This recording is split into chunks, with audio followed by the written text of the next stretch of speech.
All right, Tyler. So question 1, favorite movement and why? You've got 60 seconds. Okay, let's do a couple. Related to CrossFit, thruster, one of the best things ever because you can rest overhead. I'm short, so it's easy, and people hate it, which is why I like it.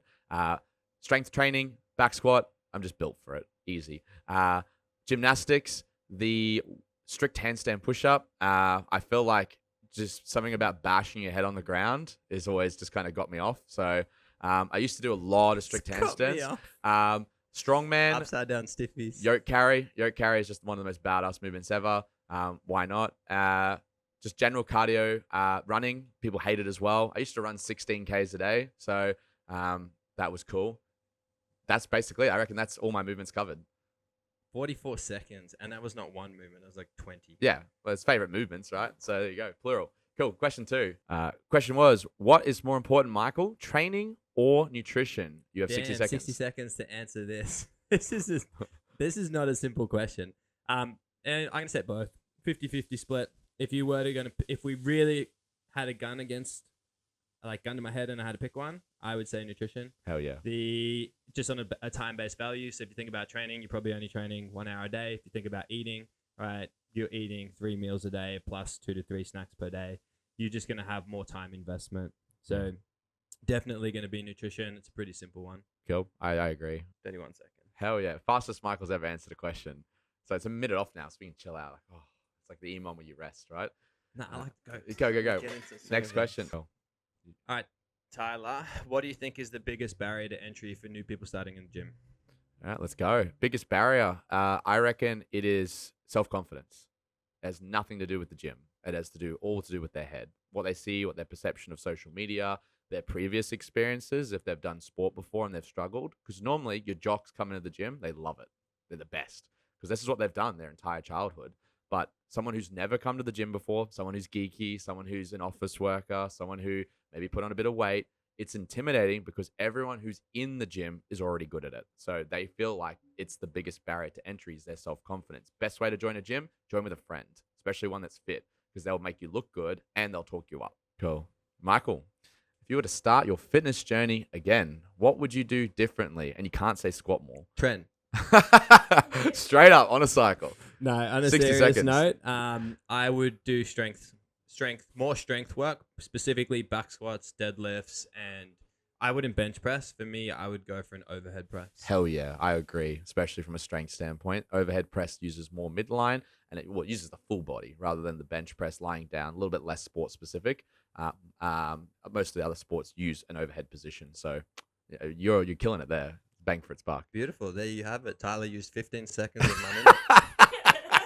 I cashed in. I just agreed. I think it was a good point. And I this is off topic. Reverse. I'm pretty sure Michael told me when he first started fitness, he spent too much time on cardio, which is something he was already good at. Yeah, skip. Yeah. But you told me that. I think the first time you said you came in, you just like did cardio, even though I was just good at cardio, and then because I never squatted till I was like, I never really did any strength work. I did normal gym, but it'd be like biceps, bench press. I didn't take steroids like the rest of the guys who run yard gym and probably should have. We all fucking went to the same gym. Yeah. Yeah. And then I would back squatting, deadlifting, and I'd say overhead pressing. Yeah. All right. Well, you're already good at overhead pressing too. So because building cardio is easier. It is. And people, against what people say, like, oh, running's hard. Getting a heavy bar on your back and trying not to get crushed is hard. Like, that is scary. Yeah, I get it. Like, running repeats can hurt. It's just a time investment. Yeah. But like anyone can do it. You can get outside and go. Even if it's 50 meters or 500 meters, anyone can do it. Whereas like there's so much more process to like technique and barbell work. We're off topic. Let's go to the next question. All right, Tyler. Best advice for getting a good night's sleep, and it can't have marijuana. Damn it.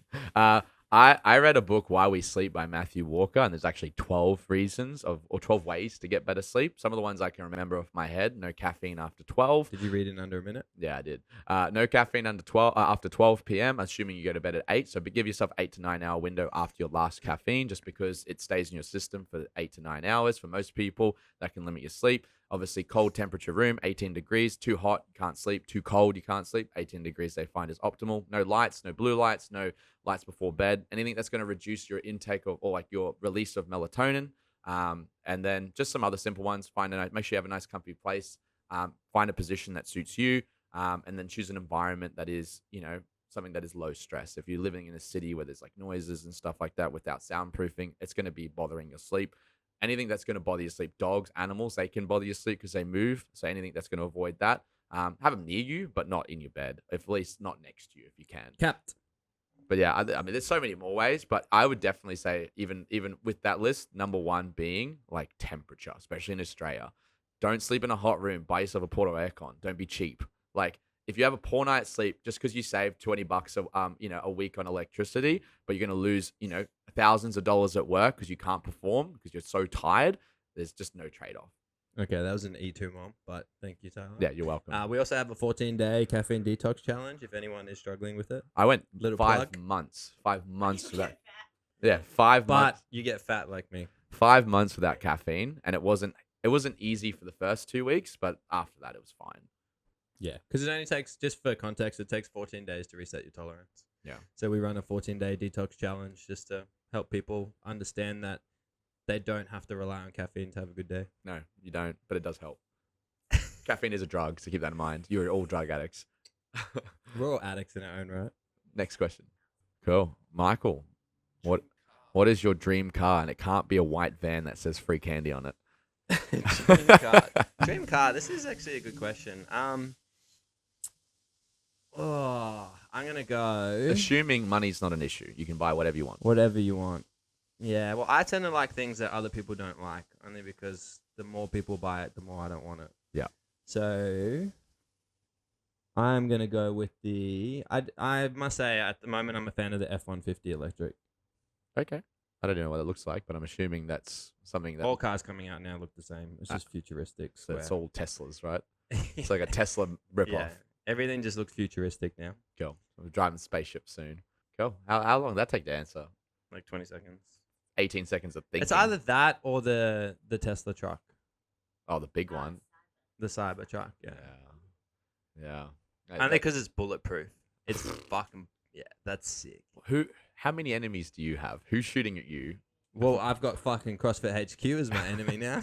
They do have guns in America, but they're not coming to Australia to shoot Michael L. So they might. You never know.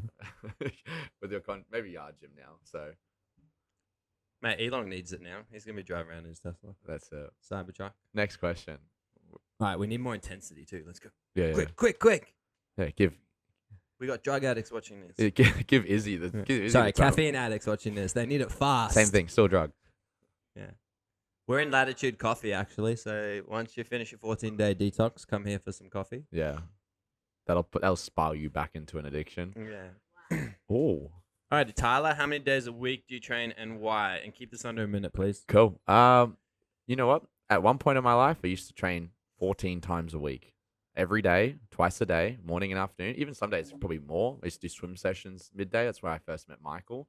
He saw me carving up waves in the pool. No, I was terrible at swimming. Anyway. He'd swim to the bottom. But now I only train 4 days a week. Strength training has a much more demand on central nervous system. It requires a lot more recovery because I lift heavy and I'm relatively light. My power to weight ratio, everyone likes it. But it just means that everything affects me more. So between 4 days to 5 days a week. But I would say 4 good sessions a week. Beautiful. 36 Seconds. If you count that, well, 10 days a week, right? All right, cool. Next question, right? 2 more. Oh, that's for you, Michael. Michael, question for you.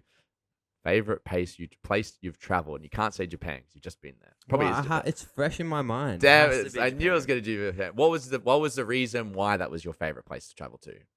The culture and the respect. Okay. Like just it was very different to be in a country where it was like other people are just as important as you. Okay. And I feel like a lot of society has lost that. Yeah. Like that me first mentality.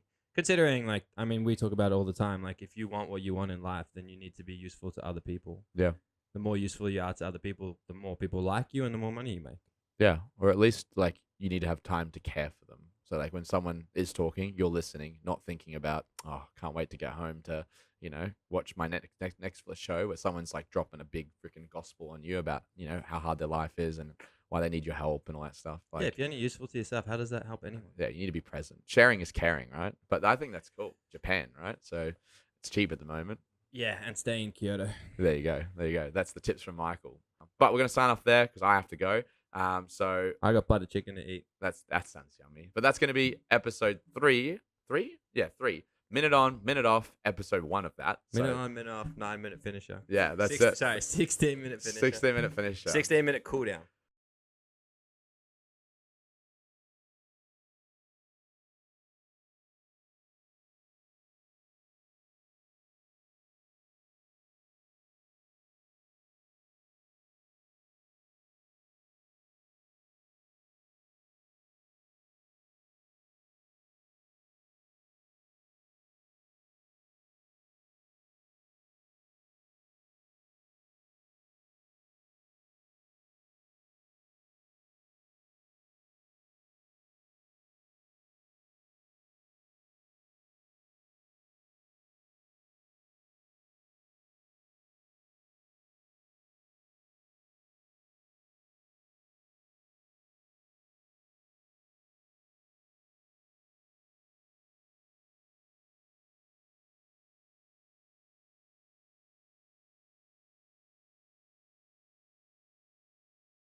Cool. Last question. If you were to write the curriculum for school, what would you put in it? Oh, what a question. If there was one thing you could change or add to the curriculum in a school, what would it be and why? I mean, mandatory. I wouldn't say mandatory, but encouraged physical exercise and education around physical exercise. Of course, we're in the industry of fitness, but like Our personal bias. well, but the amount of kids, like if they fail at everything at school, God, they got to at least be healthy, right? Like, like a lot of kids, like they just don't learn very well. All that, we've got a lot of ADHD, autism, all these things that are diagnosed. Probably always had them, but they're now more diagnosed and more well understood. Like those kids benefit from it. Kids who are unconfident, like who game, who don't have a lot of like physical activity at home, or their parents can't afford sport.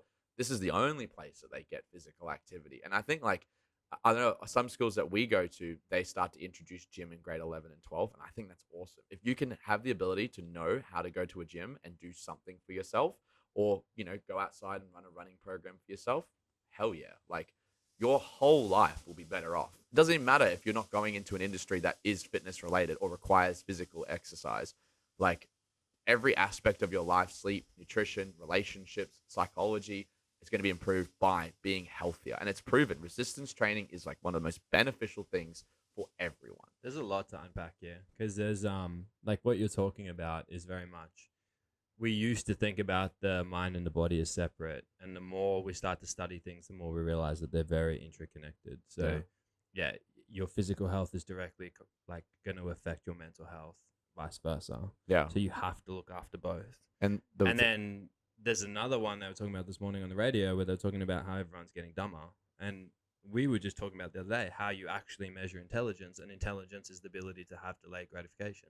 Yeah. So when we test it, it's knowing that if I do this thing now, right, in 6 months' time, I get this thing. The longer that time is, the smarter you are. Yeah. Because you can associate that this further down the track will create or give me this kind of outcome. Training teaches you that. Yeah. Like, I'm going to do an 8-week program. This is what I'm going to do, and this is what I get. That's what I mean. And it doesn't, like, school doesn't teach that these days. And you can clearly go to someone's like parent and be like, hey, the reason why your kid failed this class is because they didn't show up with intensity, or they didn't show up at all. They didn't want to try. And this is why they couldn't X, Y, and Z by the end of the 8-week program. Oh, my kid is not like that. Well, all the other kids in the class achieved it because they showed up, and it's so much more clear, right? Like, and we, just to give people context, we work with a lot of kids. Like, we work one-on-one with a lot of youth kids. We run school holiday programs. We've got school programs starting next term. We've got another school that we're doing at the end of the year. We've got football clubs that we work with. We've got NDIS kids. So it's not like we're talking from a place where we don't know what we're talking about. Yeah. We've been doing it for years, working with these kids. And even the behavior, like, benefits with some of our NDIS kids is unreal. It gives them something to look forward to. They've always been categorized as a troubled child or someone who has learning disabilities. But imagine when they start achieving something that other kids from their school can't do. I think that's really important. And that's why, anyone who has kids or, knows of someone with kids who struggle with behaviors or struggle with social communication with adults or even kids their age or their peers, like, getting them into physical activity has never been easier, but also it allows you to have time for yourself as a parent. Nothing pains me more than watching parents at swimming clubs or at football grounds sitting on the sidelines doing nothing. That's an hour of your time that you've gotten back. And if time is the most important resource that we have, shouldn't you use that to better yourself or your family? In that time period, you could be working out while your kid is working out, or you could be going up and getting tasks done that that you need to do while your kid is busy. Like, there's so much you can do instead of sitting there watching your child. Your child doesn't want you there. They want you there on game day. They don't want you there on training because they want that freedom, that independence to do it on their own. They don't want mum and dad to hover over them. They need to learn. They need to fail. And they need to be in these environments. It's like we're just protecting kids these days, and then we're ruining their development. Yeah. And how much benefit have you seen from the kids that integrate and go around and communicate with the adults? Like, they get to see what is possible. They're not surrounded by peers their age. They're surrounded by people older and more successful than them. So then they have something to look forward to. Like, I've heard kids be like, I can't wait to finish school so that I can get a full-time job, or I can, start training regularly and I don't have the restrictions of a school schedule. And I'm like, that's freaking awesome. Like, you guys are already looking ahead because they're used to that delayed gratification rather than like, I want this now. I want my Roblox. I want my Minecraft. Like, I want And this. they're hanging around adults. Yeah. Like the adult conversation has been removed. Like you've got social media, which basically just feeds them their friend groups. You've got school that segregates them by age. Like the gym is a perfect environment, especially group fitness. When we filter them into the group classes, you get 14-year-olds who are now hanging around CEOs. Yeah. Like they would never get that exposure and never be part of that conversation ever. When you talk to a kid like a kid, they stay a kid. That's it. Like when you talk to them like an adult, they start to learn. Like everything's mimicking. Like you don't want to be their best friend. Like our role is to set them up for success. And sometimes it means like, I want to just be his best friend, but I've got to have a little bit of foresight and be like, hang on, like I shouldn't just be the fun one. Yeah, yeah. And that's also what you said. Like, because they hang out with the CEOs, their opportunities after school massively improve because they have relationships with people who have jobs in areas that they interest or they want to go. Like, it's so hard to get a job these days if you don't know someone in the industry or you don't have experience. You've just taken away one of those elements for them. They know plenty of different people working in plenty of different industries. They could get a job if they asked. The CEO sees them working hard in the gym. Wow, this young kid's putting in the work. Like, I wish my son could do that. Or I wish I knew people like kids his age that could do that. So they've already got respect for you. So it's like when you now ask them, hey, do you have any opportunities to intern your job? Hey, can I have an apprenticeship at your electrician firm? Like, cool. Like, they're probably going to say yes, unless you're just like a piece of crap. Like, your kid's just like wildly uncontrollable, which we'd never see. They're always super humble and they're always very respectful of the adults. Especially when you remove the parent from the scenario a lot of time. The Yeah. parent can be the trigger and that can be a hard conversation. Yeah, because they're safe and they feel like comfortable around their mum or dad. But when they're removed from that and they're with another adult, they show respect, they listen, they But there's care. that fear of the unknown. They don't know who you are. Like there's that, oh, Tyler could be dangerous. He's an I've got authority figure. Yeah, like, and that's not a bad thing. Like the kids do need to be around that. Yeah. I think the biggest thing that I've noticed when they're around is it's just perception. So like a lot of the conversation when someone's in the, like I think about a lot of times you're in the car ride with friends and stuff when you're younger, especially in Australia, it's really bad. You drive past an expensive house or you drive past someone with an expensive car and mum will be like, oh, they're a drug dealer. Or like, They got that given to them. yeah, oh, they Inheritance. must have inherited money. And Yeah. it's like, but when the kids now get to actually hang around these CEOs who have money, they're like, oh shit, they work 90-hour weeks. Yeah. Like their perspective matches reality. Yeah.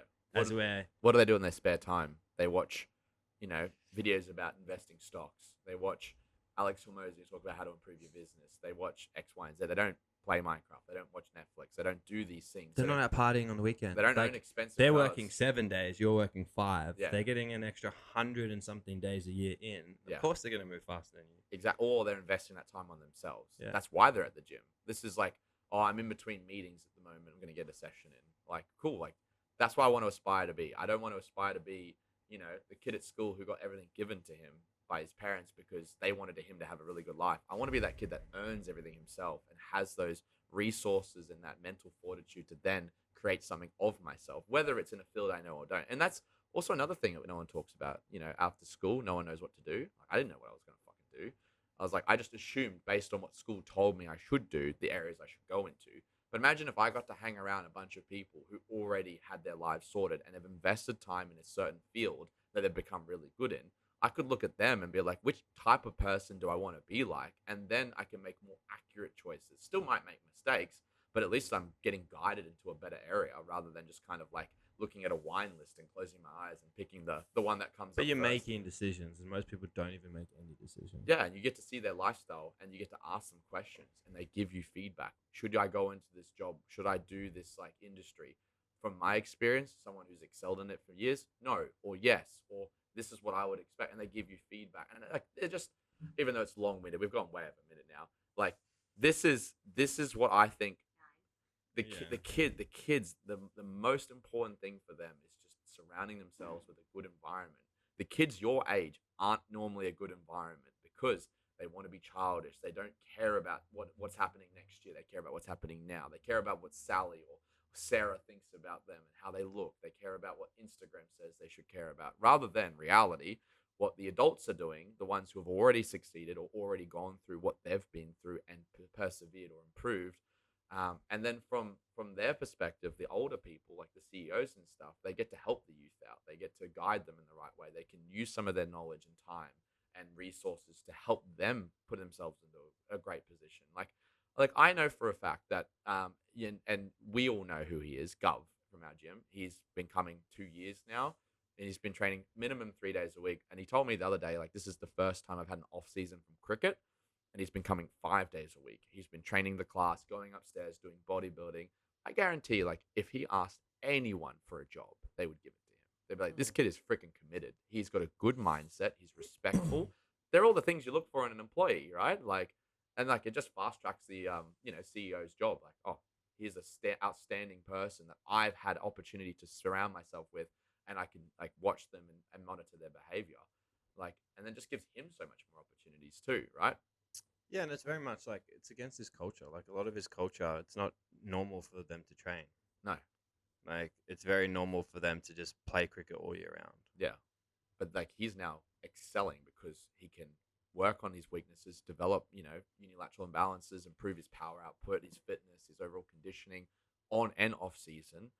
His cricket's going to be better. Even without like playing cricket, he would be fitter. He'd be able to go for longer. He'd be able to hit the ball harder. Like all these elements that improve. So I think if you're a parent and you have kids and you don't know, or they don't have any interest in sports, or they're scared to try sports, the gym is the best place to start them, because it's not, in our case, especially in Unbound, it's definitely forgiving. It allows them to be implemented into an environment where people will encourage them.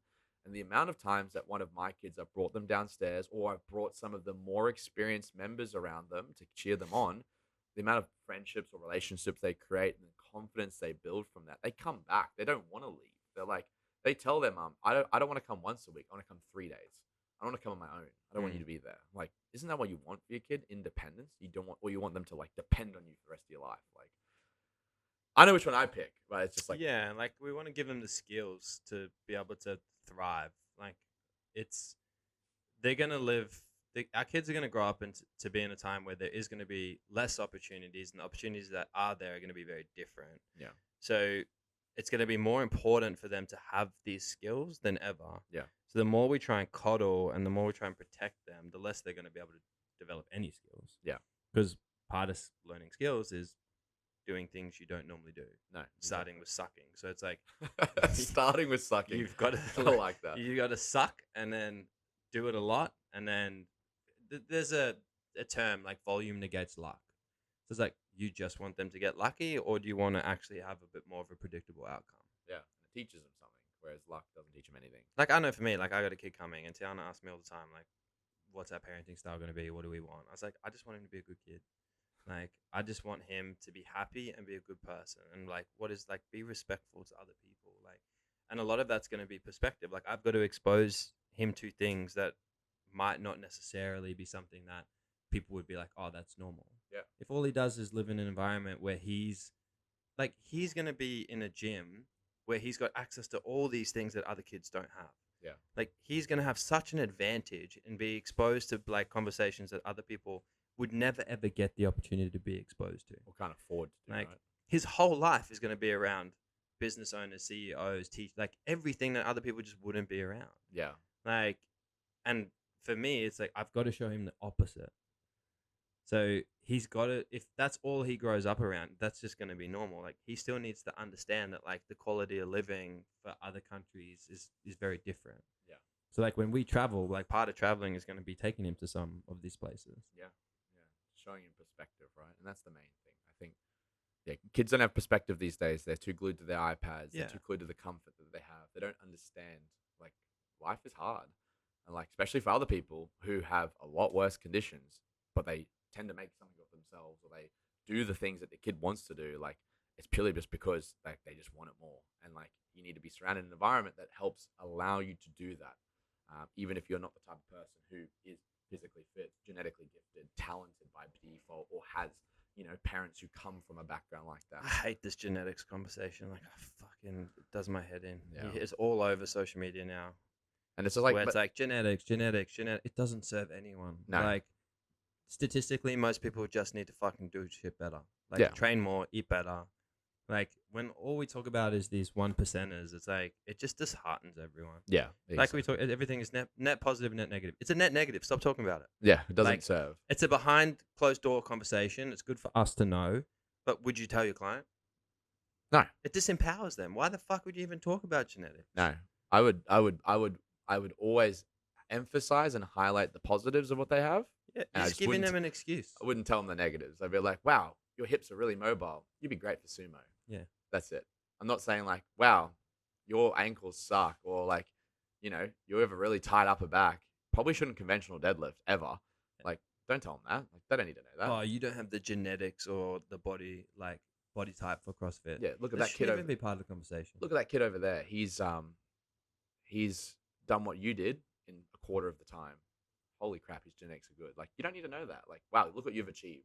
You've done so well for yourself in the last X amount of time. So that's all I need to know. Like, they don't need, like, you don't need to you know what I mean? Like, but on the other side of it, like, you don't also need to put them down. You don't need to like make them feel bad. You can just be honest and be like, but like, do it in a way that doesn't give them that excuse of like, hey, this is the reason you can't achieve 100 kilo squat. It's because your femurs are like 0.5 centimeters off the adequate length for a perfect squatter.